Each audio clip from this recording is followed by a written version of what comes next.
Test 2. You'll hear a number of different recordings, and you'll have to answer questions on what you hear. There will be time for you to read the instructions and questions, and you will have a chance to check your work. All the recordings will be played once only. The test is in 4 sections. Write all your answers in the listening question booklet. At the end of the test, you will be given 10 minutes to transfer your answers to an answer sheet. Now turn to Section 1.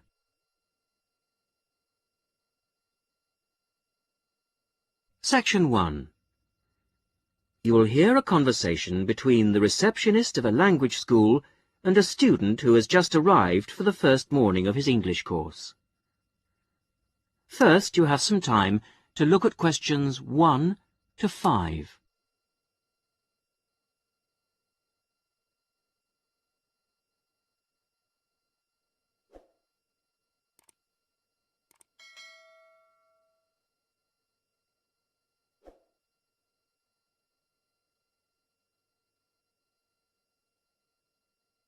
You will see that there is an example which has been done for you. On this occasion only, the conversation relating to this will be played first.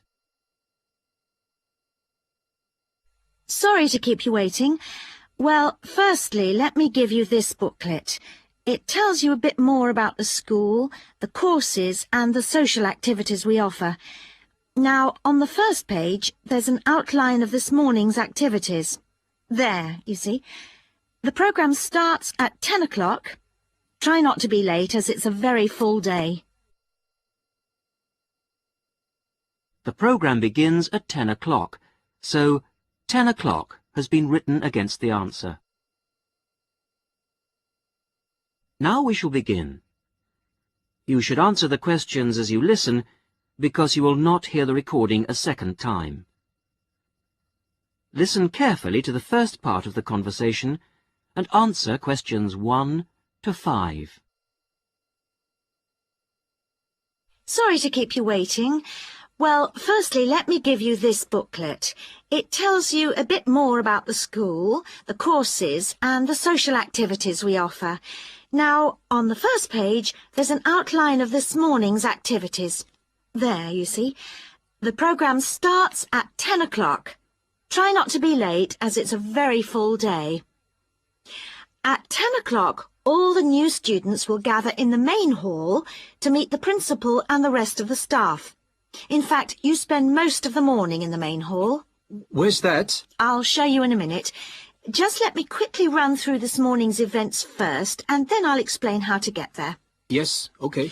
Right, where were we? Yes, so the principal's talk will last about 15 minutes, and then the Director of Studies will talk to you for half an hour about the courses and the different requirements for each.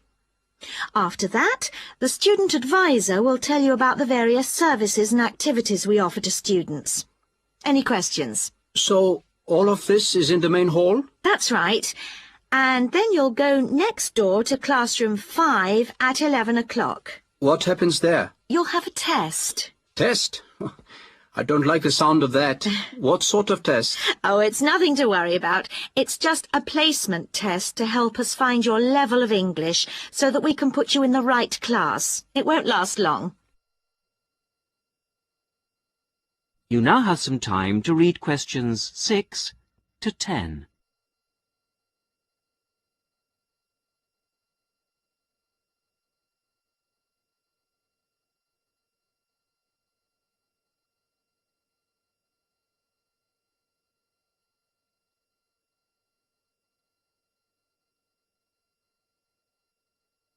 Now listen carefully and answer questions 6 to 10. But how do I find the main hall? Right. If you look on the back of the booklet I gave you, you'll see a map of the school. Let me show you. Look, you came in through the main entrance here, and now we're here at reception. Now, to get to the main hall, you walk on to the end of this corridor in front of you, and then you turn left.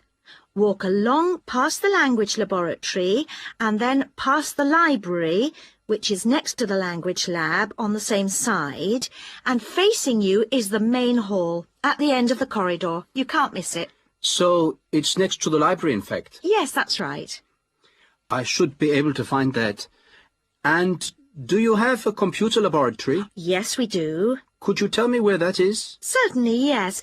You go down to the end of this corridor again, but this time don't turn left, turn right away from the main hall.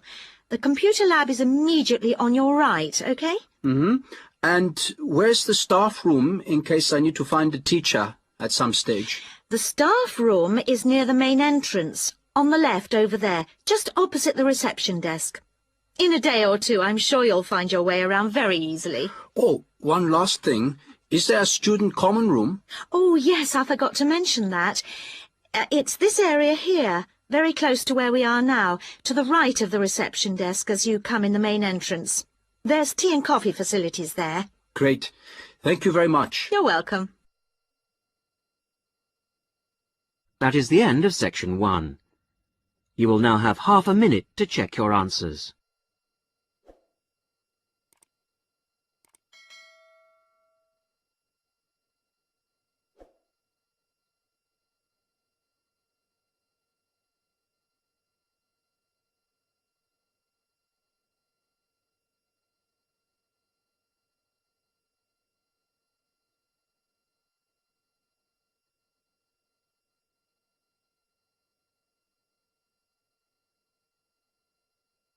Now turn to section 2.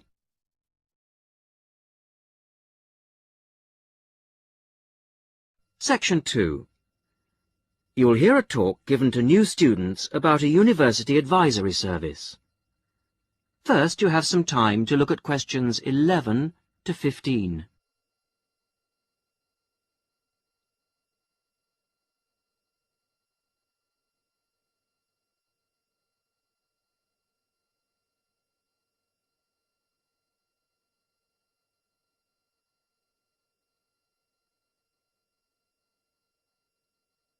Now listen carefully to the first part of the talk and answer questions 11 to 15. Hello, everybody, and welcome to this informal meeting about the University Helpline. The helpline was set up 10 years ago by the Students' Union, and it aims to provide new students to the university with a service that they can use if they need information about practical areas of student life that they're unfamiliar with. Let me give you some examples of the type of help we can offer. We can provide information on financial matters. For example, you may feel that your grant is insufficient to see you through college life, or you may have some queries regarding the fees you're paying if you're an overseas student. In both cases, the helpline would be able to go through things with you and see what the outcome might be. Another area we can help with is what we generally term the domestic area, things such as childcare and the availability of nursery provision, for example, come under this. Then there's academic issues that may arise while you're in the early stages of your course that you may not know what to do about. You may wish to know more about essay deadlines, for example, or how to use the library. There are all kinds of questions you will find yourself asking and not knowing where to get quick answers from. The helpline would be able to provide these. The last example I've given here is simply termed social. And yes, there is a lot of social life here, but you may have a particular interest you wish to pursue, or you may wish to participate in outings or trips if you don't know many people at the moment. Before you hear the rest of the talk, you have some time to look at questions 16 to 20.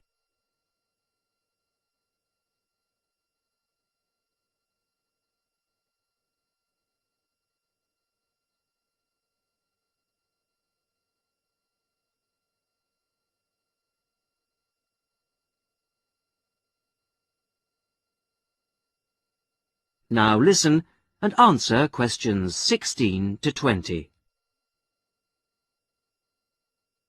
Let me give you some details so that you know where to go and who to see if you want to pay us a visit. Generally, you'll see our helpline officer, Jackie Kouachi. That's Kouachi. Jackie is a full-time employee of the Student Union, and she works in the Student Welfare Office. That's the office that deals with all matters related to student welfare, and it's located at 13 Marshall Road. I have some maps here for those of you who haven't been there yet. If you wish to ring the office, the number is 326-9940. That's 326-9940. The office is open between 9:30 and 6 o'clock on weekdays, and from 10 to 4 on Saturdays. And there'll be somebody there, usually Jackie or myself, between those times. If you want to make an appointment, you can phone or call at the office in person. Please note that it may not be possible for anyone to see you straight away, particularly if it's a busy time, lunchtime for example, and you may have to go on the waiting list and then come back later. Well, enough from me. Any questions? That is the end of section 2. You will now have half a minute to check your answers.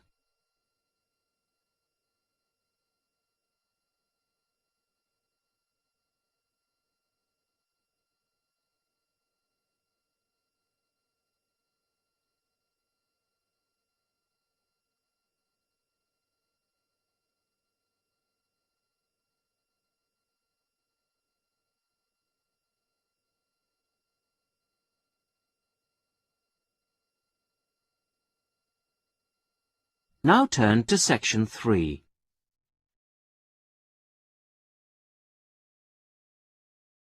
Section 3. You will hear the beginning of a tutorial on a business studies course. The tutor is discussing job interviews with two students, Muriel and Dave. First, look at questions 21 to 24.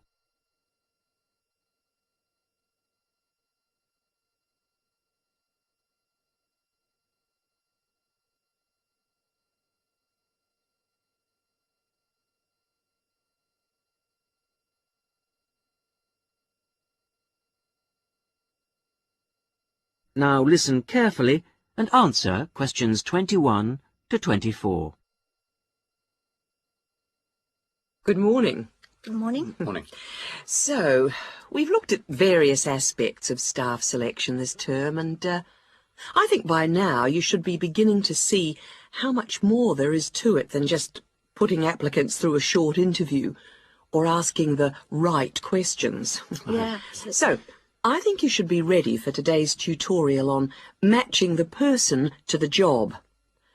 We're going to talk today about the importance of choosing that all-round right person.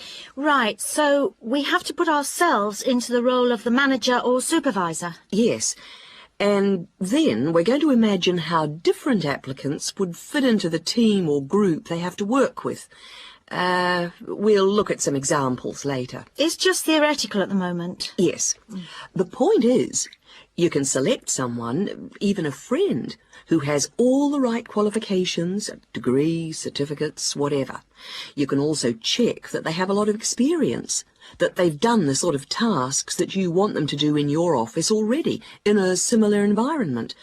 But if they start work, and you realise that they just don't get along with everybody else, that, say, they've got sharply contrasting views on how something will work, well, with the best will in the world, you may be backing a loser. Wouldn't it be just a question of company training, though? Not always, particularly in a team situation. And I think it's important to think in terms of that type of working environment. People have to have faith in each other's ability to carry out the task their boss has set them. They have to trust that everyone will do their part of the job. And you can't necessarily train people for this. But it's like trying to find out what someone's personality is like in a job interview. I mean, you just can't do that. even if you try, you won't find out what they're really like until they actually start work. Well, in most interviews, you usually ask candidates questions about their hobbies and what they like doing in their spare time, that sort of thing. So, employers are already involved in the practice of, well, doing part of the task. But it doesn't tell you anything. It doesn't tell you if they're easygoing or hate smokers or whatever. Well, arguably, it does give you a bit of information about an applicant's character. Now look at questions 25 to 30.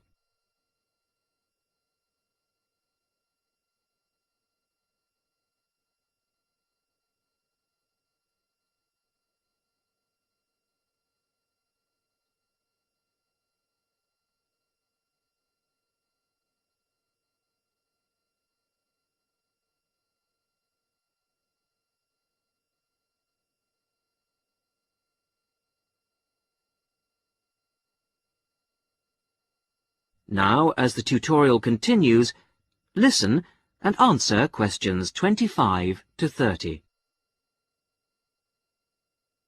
Well, arguably, it does give you a bit of information about an applicant's character, but also, more and more employers around the world are making use of what are called personality questionnaires to help them select new staff. And What's it called? A personality questionnaire. They have to be filled out by the candidates sometime during the selection procedure, often just before an interview. The idea is actually quite old. Apparently they were used by the ancient Chinese for picking out clerks and civil servants, and then later they were used by the military to put people in appropriate areas of work. They've gained a lot of ground since then, and there are about 80,000 different tests available now, and almost 2/3 of the large employers use them. Which makes you think that there must be something in them. That's right. They ask the sort of questions that you might expect, like, do you like working under pressure, or are you good at keeping deadlines? And what if people can see through them and just write what they think the employer wants to see? Well, that's always a possibility. I mean, it's human nature to lie, isn't it? Well, that's the point. Apparently it isn't.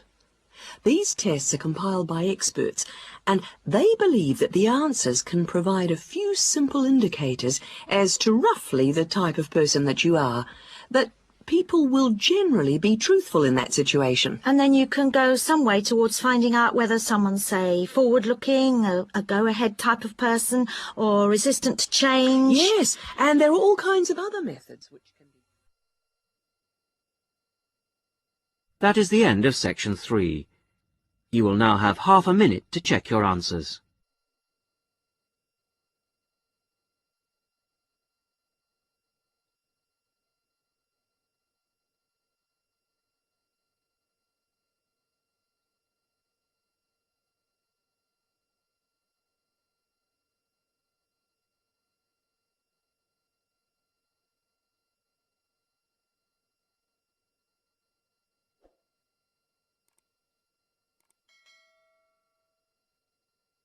Now turn to section 4.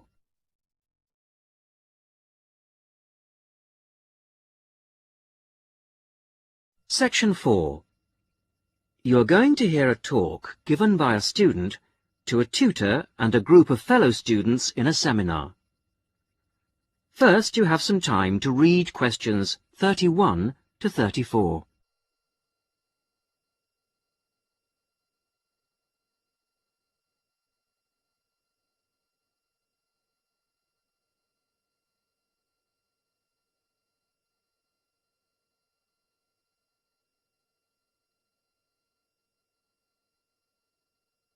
Now, as you listen to the beginning of the talk, answer questions 31 to 34. Right, are we all here? Okay. As you know, today Vivian is going to do a presentation on the hat-making project she did with her class during her last teaching practice. So, over to you, Vivian. Thanks. Mr. Yardley has asked me to describe to you the project I did as a student teacher at a secondary school in London. I was at this school for 6 weeks, and I taught a variety of subjects to a class of 14-year-old pupils. The project I chose to do was a hat-making project, and I think this project could easily be adapted to suit any age. So, to explain the project. After we'd done the research, we went back to the classroom to make 2 basic hat shapes using rolls of old wallpaper. We each made, first of all, a conical hat by, well, if I show you now, cutting out a circle and then making one cut up to the centre and then, overlapping the cut like this. A conical hat that sits on your head. The other hat we made was a little more complicated. First of all, we cut out a circle again, like this. Then you need a long piece with flaps on it. I've already made that bit, which I have here. You bend the flaps over and stick them with glue or Pritt stick to the underside of the circle, like this. Again, I've prepared this so that I don't get glue everywhere. The pupils do, of course, so you need plenty of covers for the table. And there you have a pillbox hat, as in pill and box. Now, variations and combinations of these 2 hat shapes form the basis of the pupils' final designs. Now you have some time to look at questions 35 to 40.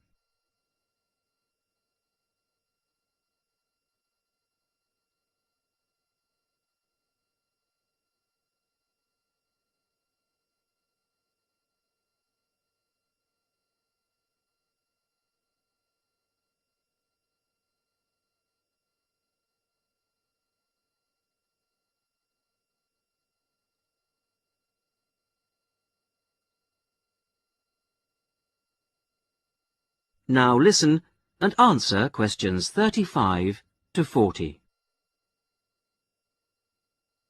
The next stage of the project was the design phase, and this involved, first of all, using their pages of research to draw a design of their hat on paper. That's the easy part. They then had to translate their 2-dimensional design into a form to fit their head. I encouraged them to make a small-scale, 3-dimensional hat first, so that they could experiment with how to achieve the form they required. And I imposed certain constraints on them to keep things simple. For example, they had to use paper, not card. Paper is more pliable and easier to handle. They also had to limit their colours to white, grey, or brown shades of paper, which reflected the colours of the buildings they were using as a model for their hats. And they had to make sure their glue didn't show. Well, it was very enjoyable. And just to give you an idea of what they produced, I brought along 3 hats to show you. This one here is based on a circular stairway in an old building in London. It uses 3 pillbox hats, one on top of the other. This was designed by Teresa. Here's another one that has a simple strip going round the base of the hat, but has then gone on to add strips of paper that come out from the base and that meet at the top of the hat, rather like a crown, making a fairly tall hat. This was made by Muriel. And lastly, there's a combination of the pillbox or single strip around the base and then the conical hat shape on top to form a castle turret. This was made by Fabrice, and there are many more that I could have brought. Thank you, Vivian. That was most interesting. Now, what we can learn from this is that... That is the end of section 4. You will now have half a minute to check your answers.